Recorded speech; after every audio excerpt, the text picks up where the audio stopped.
Hello students, आज हमने आपको डबल सर्कुलेशन ऑफ ब्लड बताया।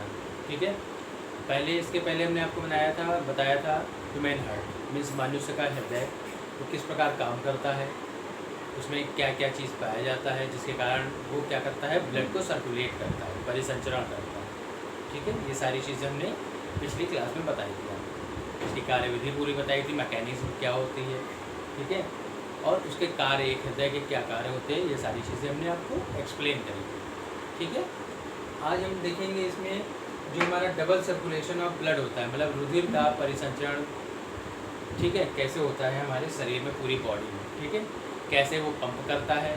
ठीक है, और किस तरीके से वो संपूर्ण शरीर में, पूरी बॉडी में कैसे उस ब्लड को क्या करता है, डालता है। ठीक है, किस तरीके से होता है। तो इसके लिए देखिए, हमने आपको बताया था कि एक मनुष्य के हृदय में 4 चैम्बर या वेश्म पाए जाते हैं, वेंट्रिकल और आर्ट्रियम। ठीक है, मीन्स अलिंद, 2 अलिंद और 2 निलय पाए जाते हैं। ठीक है, अब कैसे वो काम करता है, डबल सर्कुलेशन कैसे होता है, तो सबसे पहले हम यहाँ पास से देखेंगे। ठीक है, ये क्या है, हमारा राइट आर्ट्रिया है। ठीक है, जिसे दायां अलिंद कहते हैं।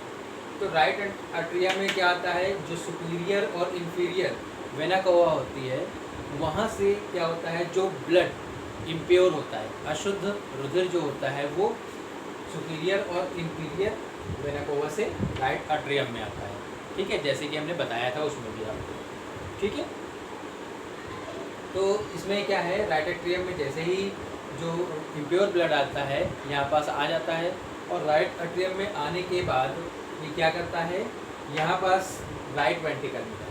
ठीक है, या दायां निलय जो होता है, जो राइट आर्ट्रियम है, यहाँ से आने के बाद ये राइट वेंट्रिकल में जाता है, जो कि जिसमें क्या होता है, एक बाइकप्सिड वॉल होता है, जिसके कारण वो जब खुलता है तब इम्प्योर ब्लड कहाँ आता है, राइट वेंट्रिकल में पहुँच जाता है।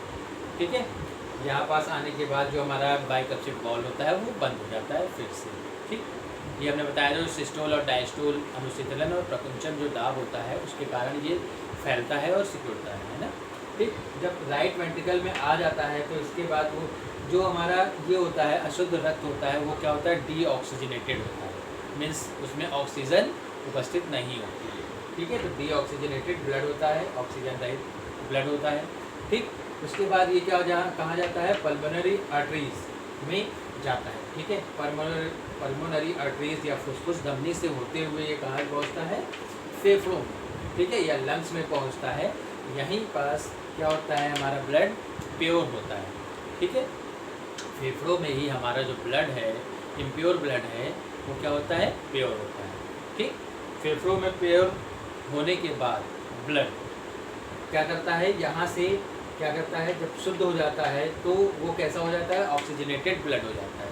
ठीक, ऑक्सीजनेटेड ब्लड हो जाता है, और ऑक्सीजनेटेड ब्लड होने के बाद ये फुसफुस जो सिरा है उससे होते हुए, मीन्स पल्मोनरी वेंस जिसे बोलते हैं, इससे होते हुए हमारा कहाँ आता है, लेफ्ट आर्ट्रियम में आता है। ठीक है, लेफ्ट आर्ट्रियम जिसे बाया अलिंद कहते हैं। ठीक है, बाया अलिंद में आता है, कैसा, जो ऑक्सीजनेटेड ब्लड हो जाता है। ठीक, ऑक्सीजनेटेड ब्लड हमारे किस में आता है, लेफ्ट आर्ट्रियम में आता है। ठीक, लेफ्ट आर्ट्रियम में आने के बाद अब लेफ्ट आर्ट्रियम में कैसे आता है, यहाँ भी एक क्या होता है, बाइकप्सिड वॉल होता है। ठीक है, जो कि ये यहाँ पास लेफ्ट आर्ट्रियम में ब्लड को आने देता है, और जैसे ही लेफ्ट आर्ट्रियम में ब्लड, प्योर ब्लड आ जाता है, तो यहाँ से क्या होता है, फिर से वो वॉल जो होता है वो क्लोज हो जाता है, बंद हो जाता है। फिर जो हमारा बाएं अलिंद से आता है ब्लड, प्योर ब्लड, वो कहाँ आता है, सीधे लेफ्ट वेंट्रिकल या बायां निलय में आता है। ठीक है, यहाँ पास आता है। ठीक है, वो भी इसमें यहाँ पास क्या होता है, एक ट्राइकप्सिड वॉल होता है। ठीक है, जिससे जो बाएं अलिंद से जो हमारा बाएं निलय में जो ब्लड आता है वो ट्राइकप्सिड वॉल के कारण आता है, मीन्स वो खुलता है और पूरा ब्लड यहाँ आ जाता है, और फिर से वो बंद हो जाता है। ठीक, तो यहाँ जो हमारा लेफ्ट वेंट्रिकल है, इसमें कैसा ब्लड होता है, ऑक्सीजनेटेड ब्लड होता है, मीन्स इसमें ऑक्सीजन उपस्थित होती है, पाई जाती है। ठीक है, तो ये ऑक्सीजनेटेड ब्लड होता है। ओके, उसके बाद ये यहाँ से कैसे पहुँचता है, जो कार्डिको सिस्टमिक अरोटा होता है, मीन्स ग्रीवा दैहिक चाप, इसमें आता है। जो हमारा लेफ्ट वेंट्रिकल से ऑक्सीजनेटेड ब्लड है वो कहाँ आता है, कॉर्टिकोसिस्टमैटिक अरोटा या ग्रीवा दहेक चाप में आता है। ठीक है, उसके बाद यहाँ से होता हुआ ये कहाँ पहुँचता है, आर्टरीज में, आर्ट्रियोल्स में। मीन्स जो आर्टरीज होती हैं, धमनी, शिराएँ, ठीक है, मीन्स जिसके माध्यम से जो ब्लड है वो पूरे शरीर में क्या होता है, सर्कुलेट होता है।